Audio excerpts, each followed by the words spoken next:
thanks so much for staying with us, and we apologize for the delay.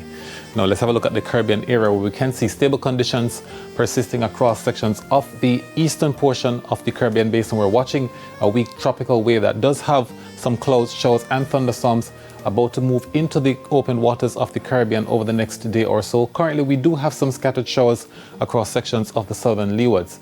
We also have that lingering trough system from Melissa passing north of the general area, isolated clouds across sections of northern parishes, and we're going to be watching the western portion of the basin over the next couple of days. We do have a frontal boundary that's helping to increase cloudy conditions with some scattered showers and a few isolated thunderstorms along the boundary of that frontal system. This frontal system is expected to be lingering just west of the Jamaica area over the next couple of days or so. Now let's look at the forecast for tonight. It's partly cloudy across sections of eastern parishes, but we do have generally stable conditions elsewhere. The temperatures are dropping to 24 degrees Celsius in both Kingston and in Montego Bay. In the morning tomorrow, we're expecting generally sunny conditions right across the area.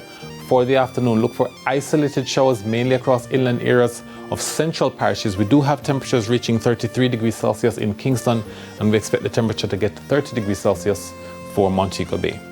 Now the breakdown. Partly cloudy conditions are likely across most of the southeast.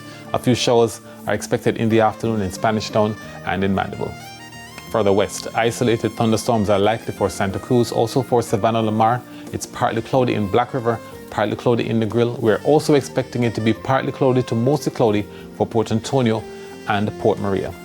Elsewhere across the north, partly cloudy conditions are likely for Ocho Rios and St. Anne's Bay. It's mostly cloudy in Montego Bay, but isolated thunderstorms are likely for Brownstown, Falmouth and Lucy. Now on the weekend, isolated showers and thunderstorms. We're expecting that stationary frontal system to impact weather conditions across the area. We do have some shower activity forecast for Monday, mainly across western parishes, also on Tuesday. And that's it for the weather report and forecast for this evening. We thank you so much for watching.